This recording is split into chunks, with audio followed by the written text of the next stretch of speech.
Muy buenas noches, esto es 4 a la N. Es grato iniciar esta nueva temporada y comenzar el año en buena compañía. Seguiremos esforzándonos en tocar temas de interés nacional en profundidad con los expertos para buscar salidas realistas a los desafíos planteados. Esta noche analizaremos cómo dejar atrás el estancamiento económico y la pesadilla política en una sociedad cada vez más polarizada. Según el Instituto de Estudios Peruanos, a octubre del 23, la derecha y centroderecha suman 36%. La izquierda y la centroizquierda suman 30% y la polarización se refleja en la disminución del centro del 41 al 34% del espectro político con relación al 2021. Con docenas de partidos inscritos, la fragmentación es enorme. Y por favor, recuerden estas cifras. Derecha, 36, izquierda, 30, centro, 34. Es importante tener las cosas claras. Evaluaremos esta noche la manera en que el gobierno actual gobierna para sugerir ajustes que generen confianza y reactiven la economía. Veremos cómo la izquierda progresista viene ganando la batalla cultural de las narrativas y ha logrado cohibir a la derecha. Y hasta qué punto la narrativa cultural marxista impide el progreso, el cambio social en libertad y el crecimiento del mercado. Esta noche me acompañan Carlos Neuhaus, presidente del PPC y presidente de la Asociación de Centros Comerciales del Perú, Rafael Belaúnde, presidente del Partido Libertad Popular, y Fernando Sillones, ex gobernador regional de Ica. Es muy grato tenerlos aquí y sobre todo empezar el año con personas tan vinculadas a la política como ustedes. Carlos, hay 3 reformas políticas pendientes que pueden cambiar el panorama de las siguientes elecciones generales. La ratificación de la bicameralidad en marzo, la reforma constitucional para impedir que los sentenciados por delitos como terrorismo, corrupción y homicidio puedan candidatear y eliminar a los movimientos regionales del registro de organizaciones políticas. ¿Qué opinas al respecto? A ver, lo de la bicameralidad tiene que hacerse. Incluso yo pienso que aquellos que candidatean a la presidencia de la República también puedan ser elegidos si es que hay esa figura, lo cual haría que los líderes de los partidos estén ahí en el Congreso y no fuera, porque a veces pues hay que ir a consultar, hay que coordinar, no, que esté adentro el líder del partido perdedor, ¿no? Porque creo que es importante, hay una responsabilidad en el momento que se elige.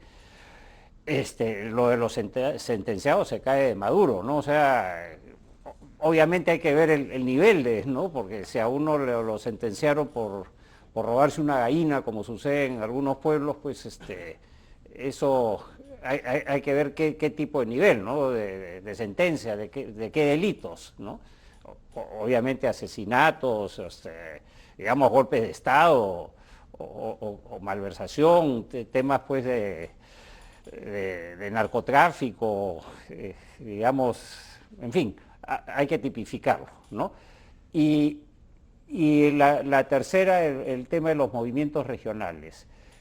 Los movimientos regionales yo creo que son interesantes, pero lo que ha sucedido se ha fraccionado demasiado y que yo lo que debería, o sea, no estoy en contra de los movimientos regionales, ¿no? Pero lo que debería hacerse es, digamos, que ellos se fusionen dentro de los partidos políticos, ¿no? Porque hay movimientos regionales de izquierda, de centro, de derecha, entonces que busquen sus alianzas, ¿no? con los partidos políticos y vean de salir adelante, ¿no?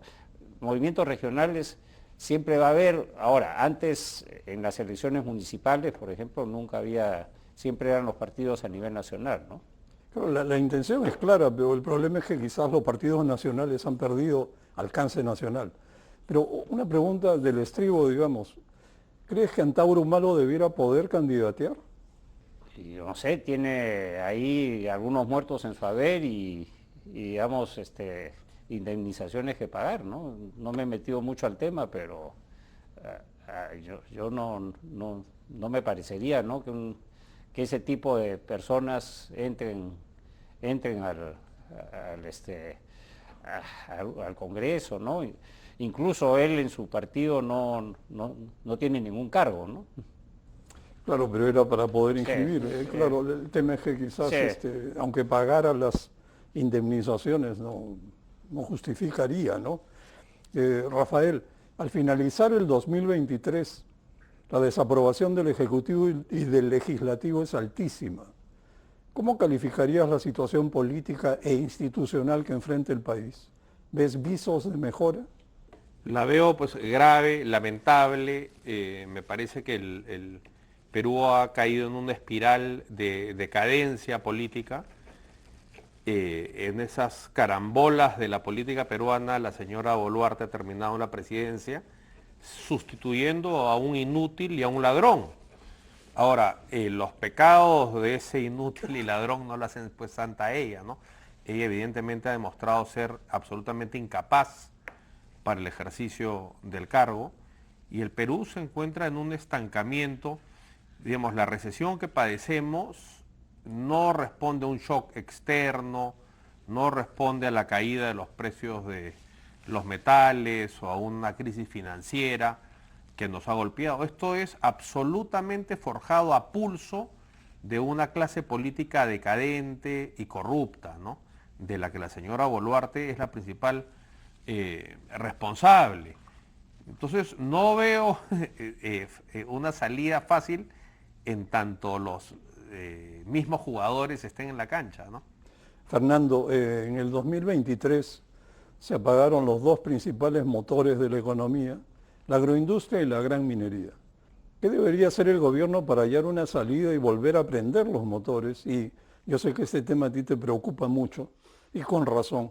¿Cuánto daño causa la incapacidad de hacer cumplir la ley y evitar, por ejemplo, las tomas de carreteras y aeropuertos? Bueno, los motores estuvieron encendidos con las leyes actuales. Entonces no es un problema de normatividad, no es un problema de legislación, es un problema de quién está al frente y si inspira o no confianza para invertir. Y yo creo que eso es lo que está pasando, ¿no? En términos generales, repito, la minería y la agroindustria han tenido décadas estupendas con las leyes actuales, ¿no?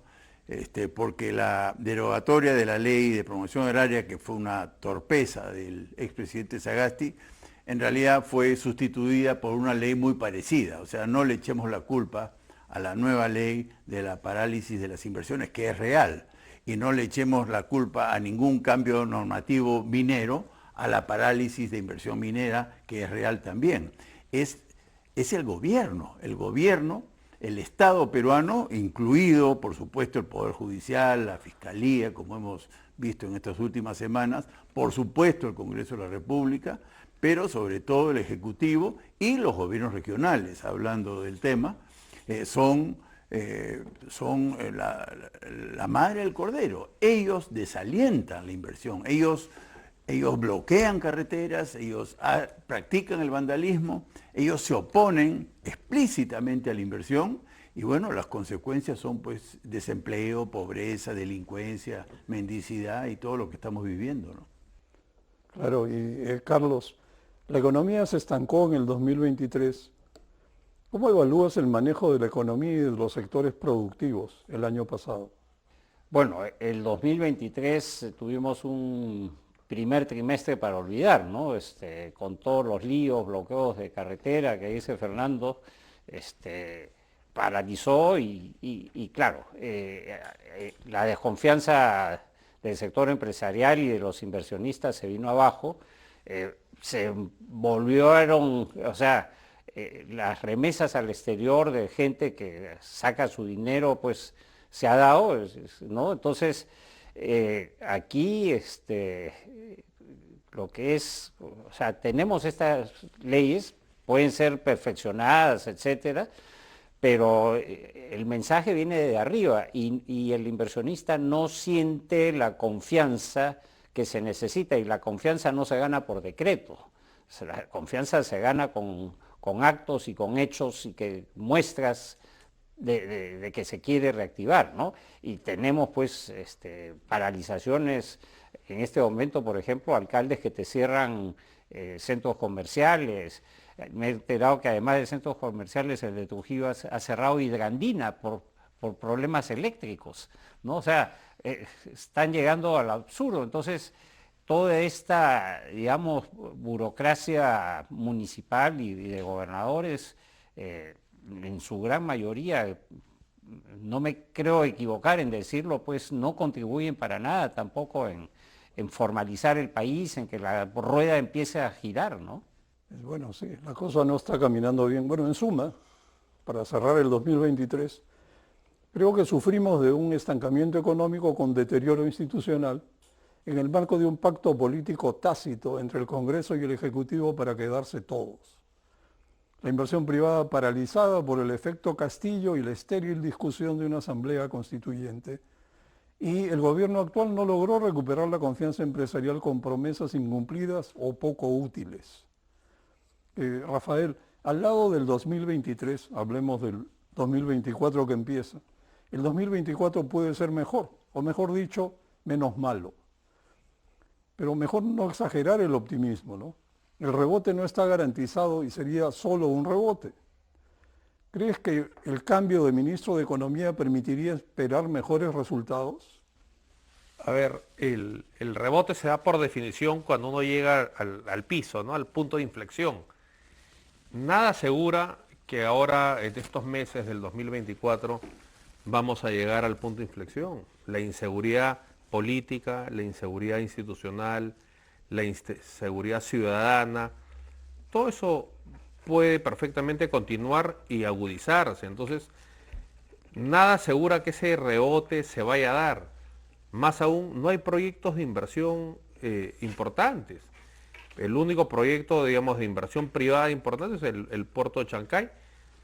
Proyectos mineros, como hemos tenido varios años, son los enormes proyectos de inversión minera los que nos han salvado en las cuentas, pues, macroeconómicas. Hoy no tenemos nada de eso, producto de una izquierda irresponsable que se ha dedicado a cercenar los proyectos de inversión. Entonces, nada asegura que este 2024 sea mejor que el año que hemos dejado atrás, más aún con una conducción que ha demostrado, pues, ser enormemente inepta, ¿no? Sin una idea. O sea, hay una orfandad de propuesta, no hay un camino.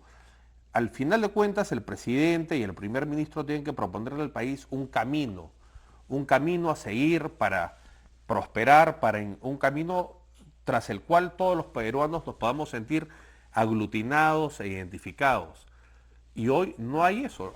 Hoy lo que se siente es un barco a la deriva, una anarquía generalizada y una especie de componenda siniestra entre un gobierno huérfano de ideas y un parlamento que lo que quiere es promover sus propios intereses. Y una pregunta adicional, Rafael. ¿Qué harías con Petroperú?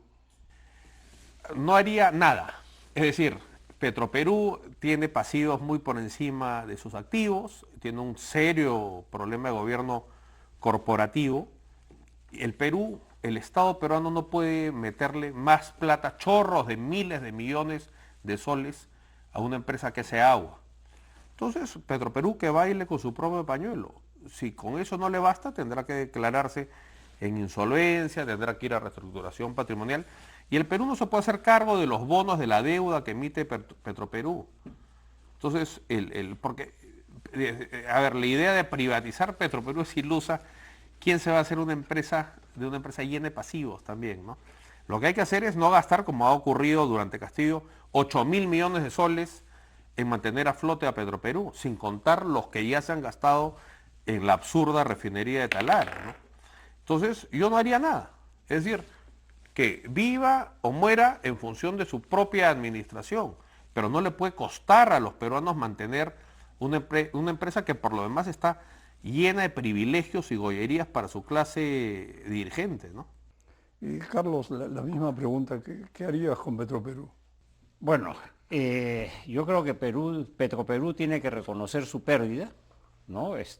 Me preocupa el endeudamiento que tenga, porque podría haber una garantía implícita del Estado, y como sucedió en la renegociación de la deuda en la época de Fujimori, que el Banco American Express, con unos barcos roll-on, roll-off, dijo que era, cuando le dieron el crédito, dijo que era empresa privada, ¿no? Porque eran sociedades anónimas y la CPB de esa época, pues, era sociedad anónima, pero perteneciente al Estado.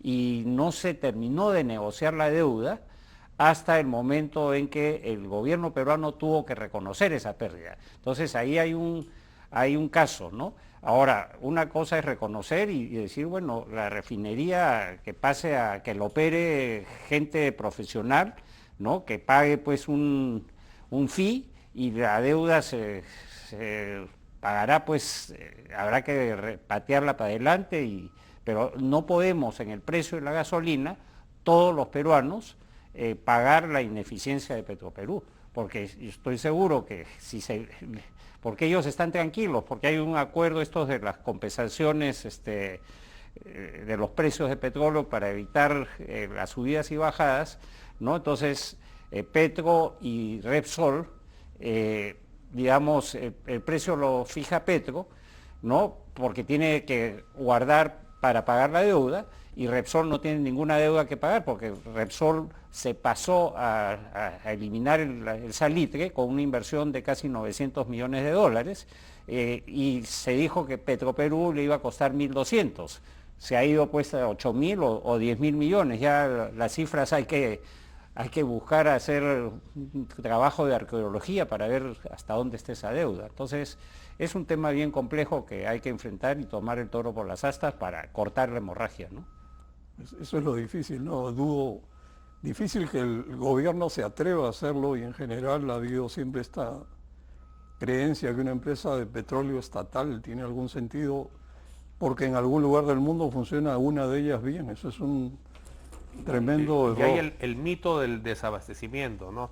Si Petroperú para, al día siguiente esa demanda se cubre con los operadores privados. Fácilmente. Tienes barcos que vienen en toneladas a traerte petróleo, ¿no? O la gasolina refinada, ¿no? Fernando, para ir cerrando el primer bloque, soltar más plata sin capacidad de gestión local, mientras el gasto en obras está en modo saqueo, digamos, con tanta obra entregada en administración directa a los alcaldes, que se vuelven ingenieros, esto no tiene mayor sentido, ¿no? Y con la economía estancada, entonces, ¿cómo salir adelante en el 2024? ¿Inversión privada, inversión pública, o gasto público, o programas de ayuda, o ajustes de política económica? No, yo estoy más en la línea de Rafael. Yo creo que el 2024 para nada está garantizado un rebote, un mejor año, para nada, ¿no? Es más, yo dudo mucho de que las cosas mejoren porque tenemos una estructura institucional a nivel de gobierno regional y a nivel de gobiernos municipales fallida, fracasada. No hay forma que los gobernadores regionales de buenas a primeras se conviertan en buenos administradores de fondos públicos, y menos aún los alcaldes. Si los ministros no lo son tampoco, y no hay ninguna reforma pero radical en materia institucional, nada permite avisorar un mejor año 2024. Yo siempre termino en esta propuesta, ¿no? Radical, dirán algunos, pero autonomizar los servicios públicos fallidos, ¿no? Quitarle la competencia a los políticos, por ejemplo, salud a los gobernadores regionales, educación a los gobernadores regionales, y autonomizar esos servicios, como se autonomizó en su momento el Banco Central con excelentes resultados, ¿no? O sea, despolitizar los servicios fundamentales y profesionalizarlos, pero dentro de un marco de autonomía, donde la meritocracia, el profesionalismo, la estabilidad sean los comunes denominadores. Pero no hay forma de que este Estado peruano pueda hacer de un 24 o 25 mejores años, ¿no? Vamos a una pausa y volvemos.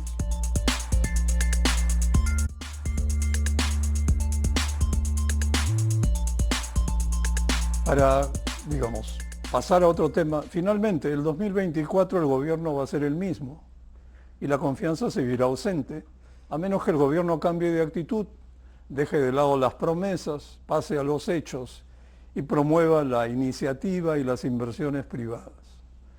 El legislativo, por su parte, ha perdido la vergüenza hace rato y nada lo va a mover. Básicamente, imposible que cambie como están las cosas. Para mayor complicación, se acaban de agregar la Junta Nacional de Justicia y la Fiscalía a las instituciones en crisis.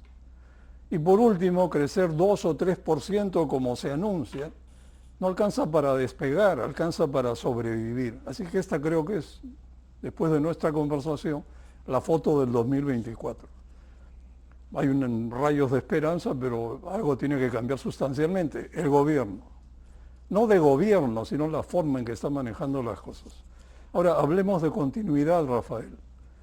Tal como están las cosas, con cierta estabilidad, aunque sea precaria y algunos la llamen mediocre, ¿crees que sería mejor para el país que Dina Boluarte concluya su mandato y convoque elecciones el 2026? A ver, yo fui partidario del adelanto de elecciones a abril del 2024.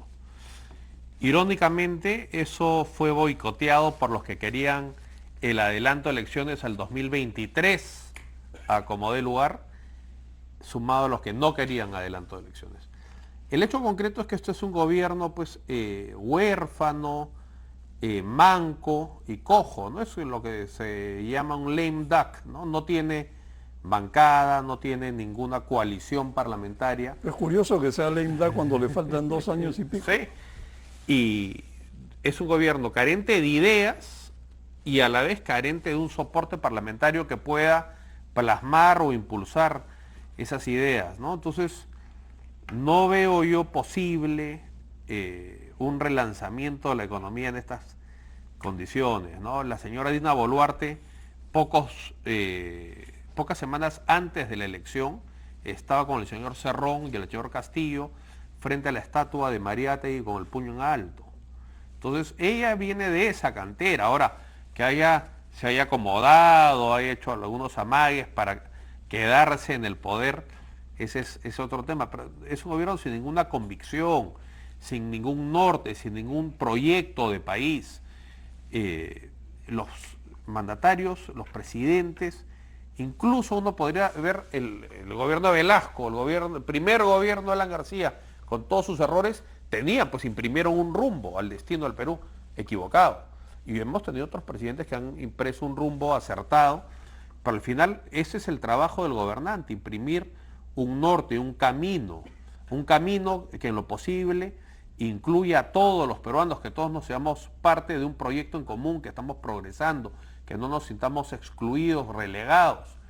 Este gobierno no tiene que ofrecerle a los peruanos, no tiene ningún camino, no tiene ninguna idea clara. Entonces, no hay salida, lamentablemente, y esto nos tiene que llamar a la reflexión que las elecciones pues traen consecuencias. Cuando uno elige y elige mal, bueno, viene un periodo de ajustarse el cinturón y asumir las elecciones de nuestra elección, ¿no? Las consecuencias de nuestra elección. Carlos, ¿tú coincides con este análisis o Sí, crees que lo sensato sería que se cumpla el periodo? A ver, a como vamos, vamos a terminar con las elecciones en el 2026, ¿no? Como está programado.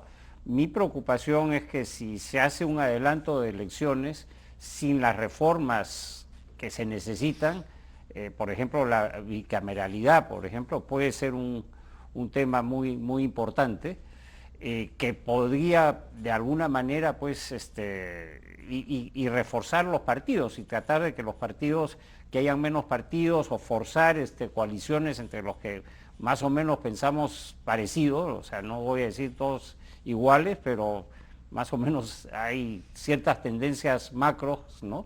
Entonces, pero tenemos un equilibrio precario, o sea, cualquiera de cualquier lado se equivoca, mete la pata y se prende la mecha y no sabemos dónde podemos llegar, ¿no? Entonces hay que estar preparados para eventualmente puedan suceder cosas que, digamos, que detonen un adelanto de elecciones, ¿no? Fernando, ¿por qué crees que la derecha no hace cuestión de Estado respecto al orden social, al crecimiento económico o la falta de crecimiento económico, o exige una estrategia de cierre de brechas en salud y educación públicas, por ejemplo. ¿Por qué anda tan contemplativa? Creo que es suave respecto al gobierno. Mira, yo critico a mis paisanos, ¿no?, a los peruanos en general. En Ica, gracias al aporte extraordinario de Servir, ¿no?, se eliminaron las colas en los hospitales del Estado, del gobierno regional. Se multiplicaron las atenciones por 5, ¿no? Mejoró tanto la salud pública, que es una de las máximas carencias del momento, y vino mi sucesor y deshizo todo en un día, literalmente, ¿no? Destituyó a todos los gerentes públicos de Servir, ninguno de los cuales era conocido mío, todos profesionales, pero volvió el clientelismo político a vender los puestos y, por supuesto, vengan a Ica, ahí están las colas, el dengue volvió, el dengue estaba controlado completamente y vino el desmadre de nuevo en salud. Y el pueblo, no hay problema. La derecha, no hay problema. La izquierda, menos, ¿no? Yo creo que somos muy permisivos los ciudadanos peruanos y, por supuesto, las autoridades correspondientes, el Ministerio de Salud, Contraloría de la República, su salud. No te imaginas la cantidad de instituciones nacionales, o sea, con injerencia en el ámbito regional, que debieron haber respondido de una manera firme para no perder lo avanzado, y no pasó nada, ¿no?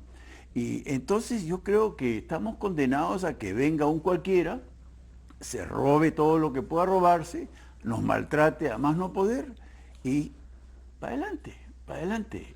Hay mucha permisividad. Yo estoy trabajando en meterle un rocoto, ¿no?, a todos mis compatriotas, a rebelarnos frente al maltrato y frente a la corrupción, por supuesto.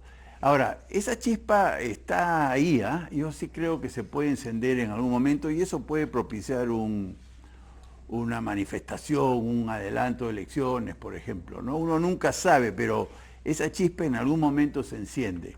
Pero hasta ahora muy pasivos. Yo hay una especie de paradoja o contradicción seria, porque por un lado, como comentas, la derecha y en general la gente que sufre estas situaciones no reacciona, ¿no? Hay como cierta pasividad. Sí, sí. Sin embargo, los que sí actúan, toman carreteras, queman aeropuertos. Sí. ¿Qué hacer para mantener el orden? Porque ahí también falta alguien que controle la situación. Bueno, los iqueños hemos vivido el drama de los bloqueos y ahora sí no tenemos la menor duda, ¿no? Son actos políticos, ¿no?, absolutamente orquestados por un número muy pequeño de vándalos y la pasividad ahí de la policía es descarada, ¿no? En diciembre del 2020, que fue el primer gran paro de Ica, y que se tomó como un paro agrario, laboral, no tenía nada de laboral y menos de agrario, y fue un paro político para darle en la canilla pues, a la región más exportadora y en campaña de uva de mesa, el principal cultivo de exportación, y la policía nos contestaba ante nuestra pregunta, ¿por qué no intervienen si son pocos? Tenemos órdenes de no intervenir, diciembre de 2020, Sagasti, ¿no? Entonces, con una policía con orden de no intervenir, bueno, pues cualquier cosa puede pasar. Entonces, eso es lo que pasó. Y en enero y febrero de este año, lo de Ica fue idéntico, idéntico. Más bien, gracias Policía Nacional del Perú, en diciembre del 2023.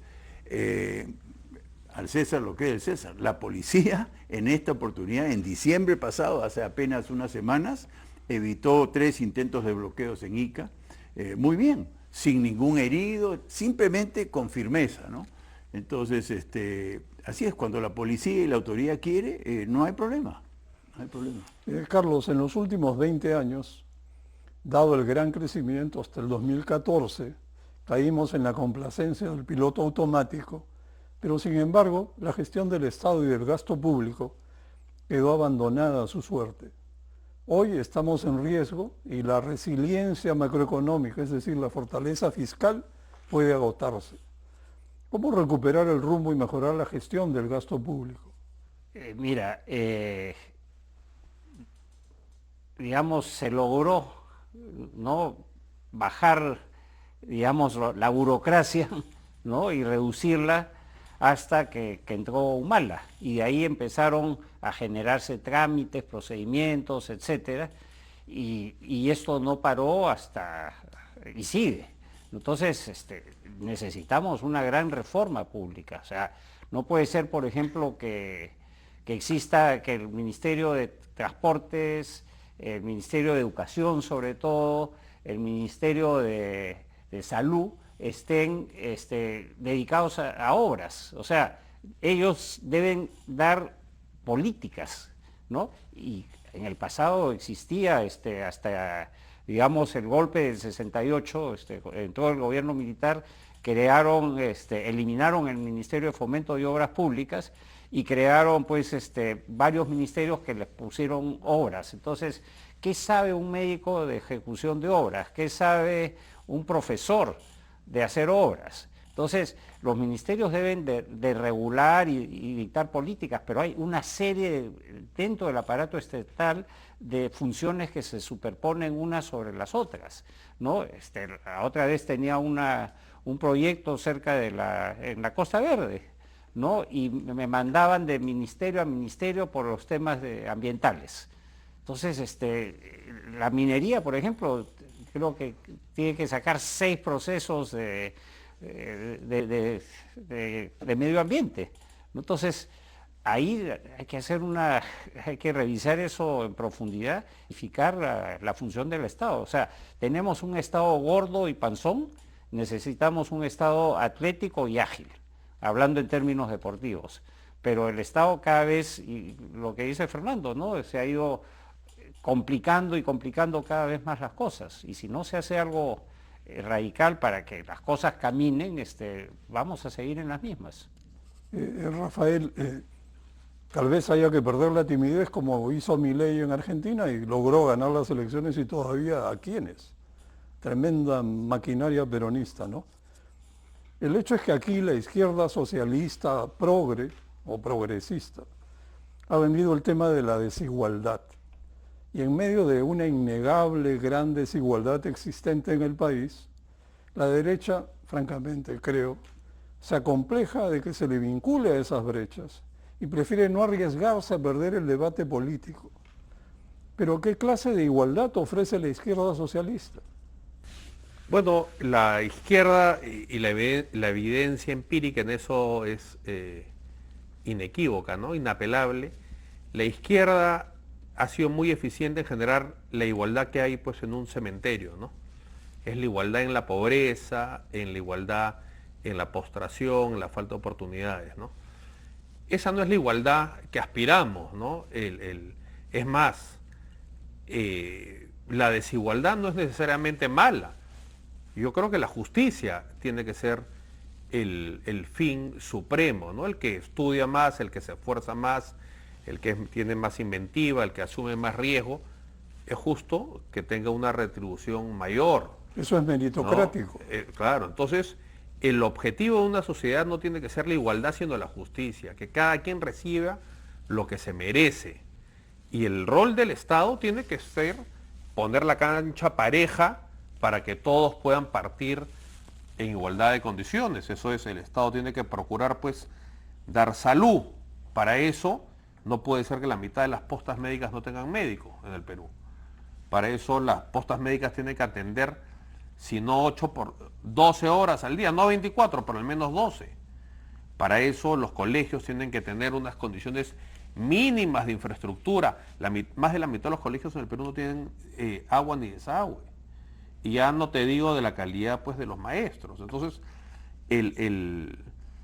tenemos que fomentar una sociedad de justicia, donde el que tiene talento, el que se esfuerza, el que tiene habilidad para correr riesgos, para asumir retos, es decir, quien tenga ansias de prosperar, pueda prosperar.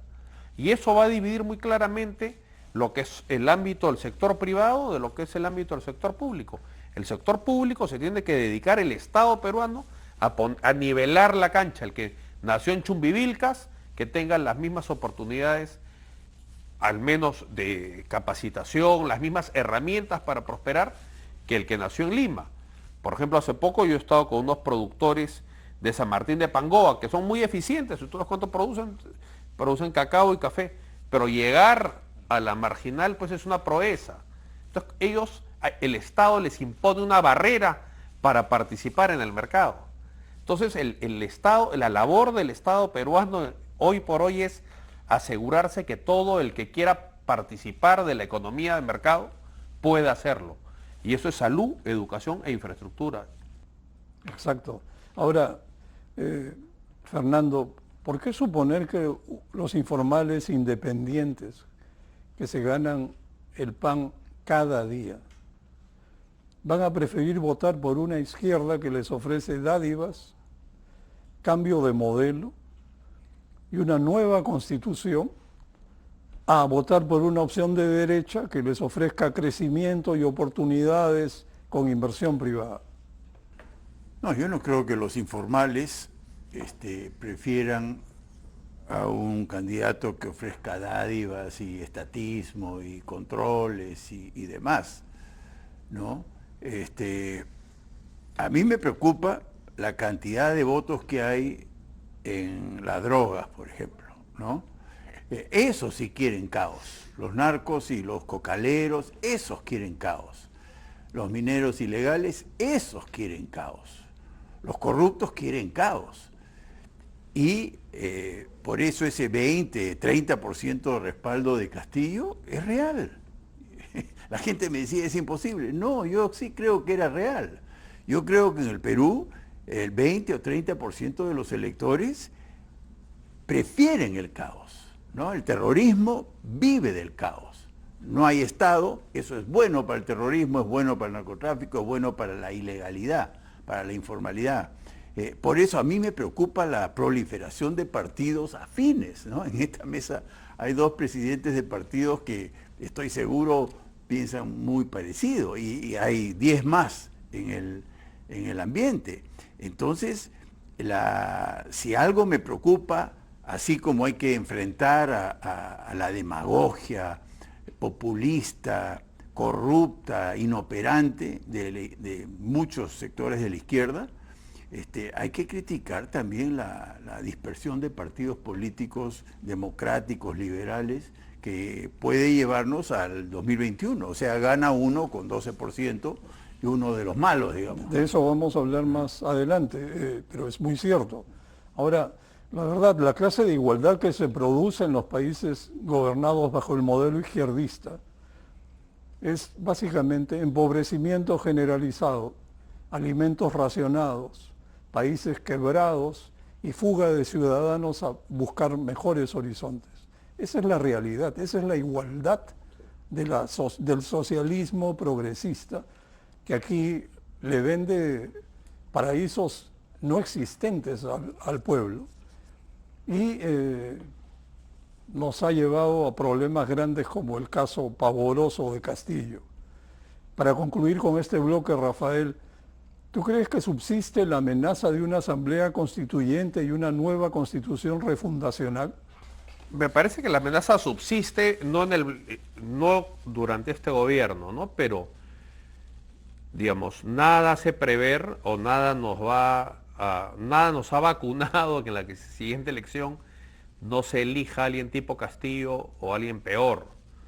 Yo creo que no estamos curados de eso. Ahora, la encuesta a la que tú hacías referencia al comienzo, salvo 30%, el resto de los encuestados se definen o de derecha o de centro.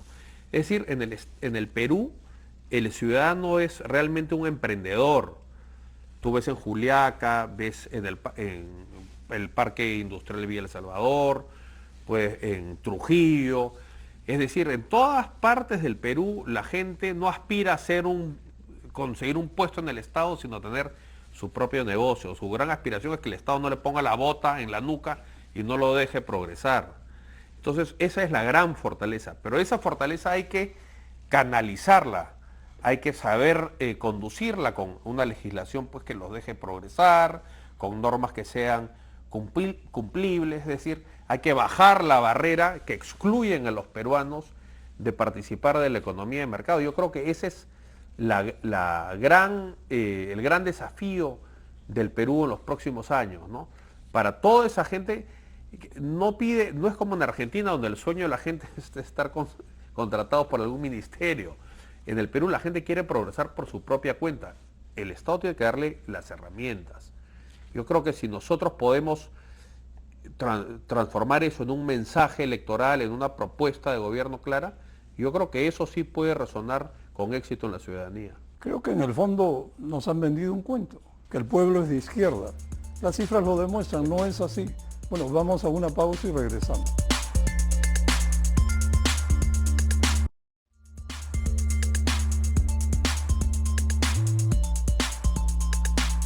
Carlos, ¿tú encuentras posible articular una alianza de partidos antes de la primera vuelta en las próximas elecciones generales? Al menos en eso yo estoy abocado. O sea, hemos tenido ya reuniones, más de una, para buscar puntos en común. Se ha ido avanzando, bueno, las fiestas navideñas, Año Nuevo, etcétera, ¿no? Han interrumpido eso, pero esto se debe reanudar y tener puntos en común y quizás una estrategia para evitar lo que tuvimos en el 21, ¿no? Al final, partidos pues que no tenían ni siquiera el 30%, o sea, por lo menos que entre los finalistas pues sumen 60, 70% de los votos, pues eso es lo que deberíamos tener para una eventual segunda vuelta, pero aquí no sumaba, 18 más 14, 32, ¿no? O sea, ¿qué representatividad hay? Y congresistas pues que entran al Congreso pues con una mísera cantidad de votos, ¿no? Entonces, ahí sí se necesita trabajar fuerte y con responsabilidad y poniendo egos a un lado, ¿no? Porque hay algunos pues que tienen el sueño de la casa propia y que quieren ser ellos y que el resto se alinee alrededor de ellos. O sea, aquí lo que hay que hacer es que la prioridad es nuestro país. No podemos estar, oye, yo quiero que me toquen la trompeta y se cuadren cada vez que paso. Eso es un absurdo, ¿no? Y el Perú es el que paga las consecuencias. Eso tenemos que evitarlo. Pero con 25 partidos inscritos... Bueno, habrá que evitarlo, pues. Habrá que trabajar fuerte para esto y que los líderes de los partidos que reconozcan que ya yo no avanzo, pues, bueno, veamos cómo nos juntamos, ¿no? Y tampoco poner condiciones, pues, oye, yo sí, pero a cambio de tantas cosas, ¿no? O sea, ser un poquito más abiertos para poder encontrar algunos puntos en común y que los egos se pongan a un costado. El trabajo va a costar, ¿no? Tremendo trabajo. Rafael, ¿en qué consiste la opción liberal? ¿Y Libertad Popular, tu partido, es de derecha? A ver, yo creo que el liberal es más consistente con como pensamos nosotros, ¿no? Los peruanos tienen el derecho de poder realizar su proyecto de vida en el Perú, ¿no? Y las personas que nacieron en la pobreza, si se esfuerzan y se capacitan, tienen el derecho de poder progresar en el Perú. Y sus hijos tienen el derecho de hacer su vida y su futuro en el Perú y no tener que emigrar. Y eso divide la cancha claramente en dos aspectos. Hay algunas cosas que tiene que hacer el Estado: proveer salud de calidad, educación de calidad, encargarse de la infraestructura que no es concesionable, y el sector privado hay que dejarlo producir. En el sector privado está la gente que está dispuesta a arriesgar su patrimonio, a esforzarse en ser creativa, diferenciarse, segmentarse y dejar. El Perú está lleno de posibilidades. Es decir, están todos los proyectos pues, de irrigación que van desde el Chira Piura, el Alto Piura, hasta Majes-Iguas 2, o sea, en el campo de la agroindustria el potencial, yo diría que es el sector con más potencial para el desarrollo del Perú. Después está la minería, llena de proyectos. Simplemente hay que liberar, desatar las fuerzas productivas que tiene este país, que a la vez está lleno de gente emprendedora. Entonces, el Estado tiene un espacio que hay que reivindicar, hay que fomentarlo sin complejos. Salud, educación, hay mucha infraestructura. Yo creo parte de la masificación del gas es indispensable y parte de las obras de desarrollo, por ejemplo, del corredor minero, porque en el Cusco, por ejemplo, una persona que ve cómo pasa el ducto de gas a Lima y él paga una fortuna por un balón de gas en su localidad, esa persona pues está resentida con la industria hidrocarburífica, ¿no? O una persona que vive en Espinar o en Chumbivilcas y ve cómo pasan los volquetes yendo de concentrados y él tiene que meter los animales a la choza para poder sobrevivir el frío de la noche. Entonces hay un espacio para el Estado, pero lo fundamental es que el Perú se deje de complejos y finalmente desate todas las fuerzas productivas que tiene para hacerla. Tiene recursos y tiene sobre todo el espíritu emprendedor de los peruanos. Y la segunda pregunta, ¿tu partido es de derecha? No, yo diría que como todo, ¿no? ¿Derecha en qué, no? En respetar la ley, en el imperio de la ley, en la seguridad pública, en respetar los contratos, por supuesto. Y hay en algunas cosas en el Perú hay que ser más progresistas, de repente ser más activos en difundir la salud pública, en mejorar la educación pública, es decir... Pero no sé por qué se vincula eso a izquierda, eso es No, claro, interés nacional. Es decir, sí, Si me permites una interrupción, la izquierda se ha apropiado de la emoción social, ¿no? Exacto. Y eso claro, no. al final- Y viven de eso y nosotros trabajamos para lograr que las cosas se hagan bien, ¿no? hay que ser progresista en algunas cosas y hay que ser conservadores en algunas otras, ¿no? Yo creo que en política monetaria o política fiscal, por ejemplo, hay que ser conservadores. En llevar al Estado donde no está hay que ser más progresista. Bueno, ¿y el PPC es un partido de derecha, Carlos? A ver, yo creo que es lo que decía, o sea, el patrimonio de la emoción social se la ha apropiado la izquierda. Nosotros, o sea, somos social cristianos, creemos en que el Estado, por ejemplo, economía social de mercado en el sentido que hay que tener tanto sector privado como sea posible y tanto Estado como sea necesario, y el Estado tiene funciones como seguridad, justicia, educación, ¿cómo se llama? Y salud, como ha dicho Rafael, ¿no? Entonces, yo creo que es un partido de centro derecha, ¿no? Y regresando al tema de la inversión pública, el 80% de la inversión en el Perú es del sector privado. El 20%, puntos más, puntos menos, es del sector público. Y además tenemos un pésimo sistema de contrataciones, un pésimo manejo de la inversión pública. Se les ha dado a muchas autoridades el dinero muy fácil y lo han gastado, ha habido pues también mucha corrupción. Entonces hay algo que ajustar ahí, ¿no? Claro, y también pensar como que el Estado es, no sé, medio de izquierda, nada que ver. El Estado es simplemente el ente que tiene que Un conducir Estado al fuerte país. y ágil. Claro. Eso no significa un Estado ceboso y lerdo. Fernando, ¿tú eres de derecha? Yo prefiero decirme liberal, ¿no? Somos libres, seámoslo siempre. Así cantamos los peruanos nuestro himno nacional y queremos malograr la palabra libertad. Es increíble.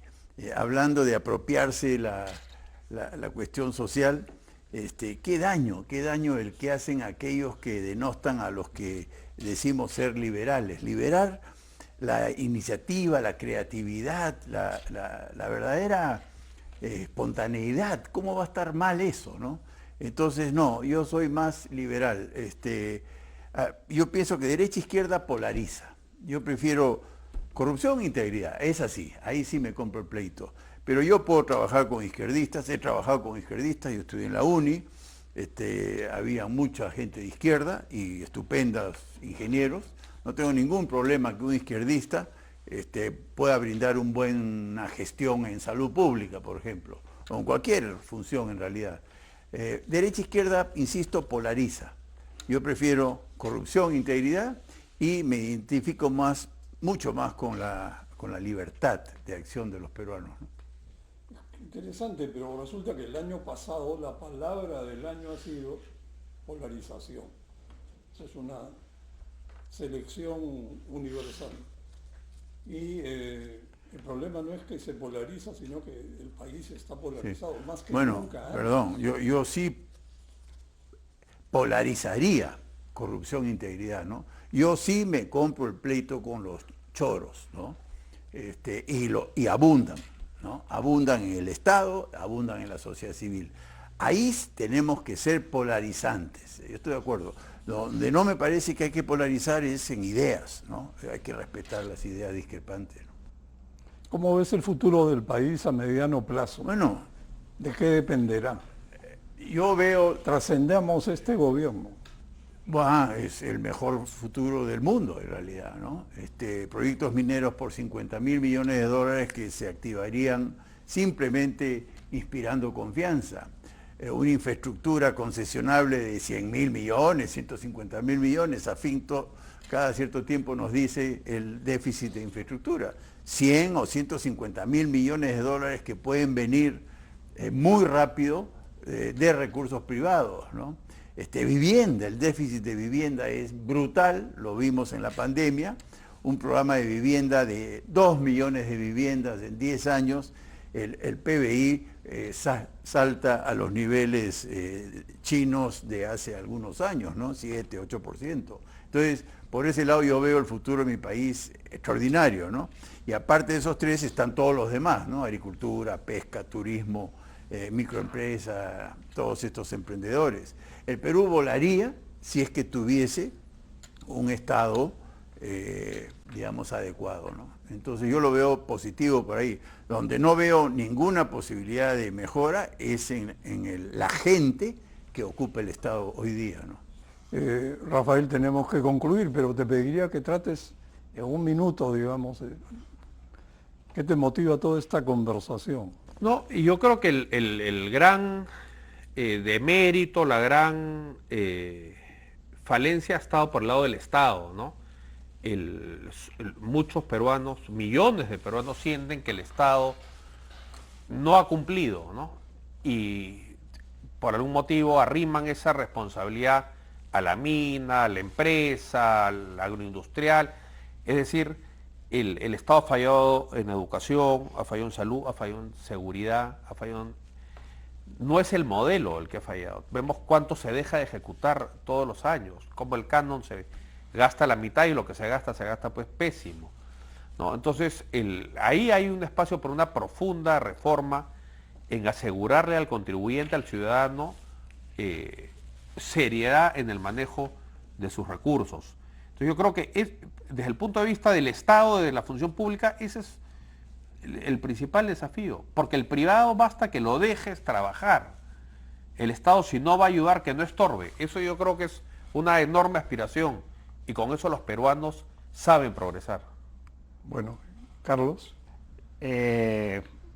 Nuestro amigo Felipe Ortiz de Ceballos hace años decía que somos un país sobrelegislado y subadministrado o subgestionado, ¿no? Entonces yo creo que debemos trabajar en eso y también un poco en concordancia con lo que se dice, la gente no le gusta estirar la mano para recibir la ayuda. La gente le dice lo que quiere es déjenme la cancha libre para yo poder arrancar y progresar.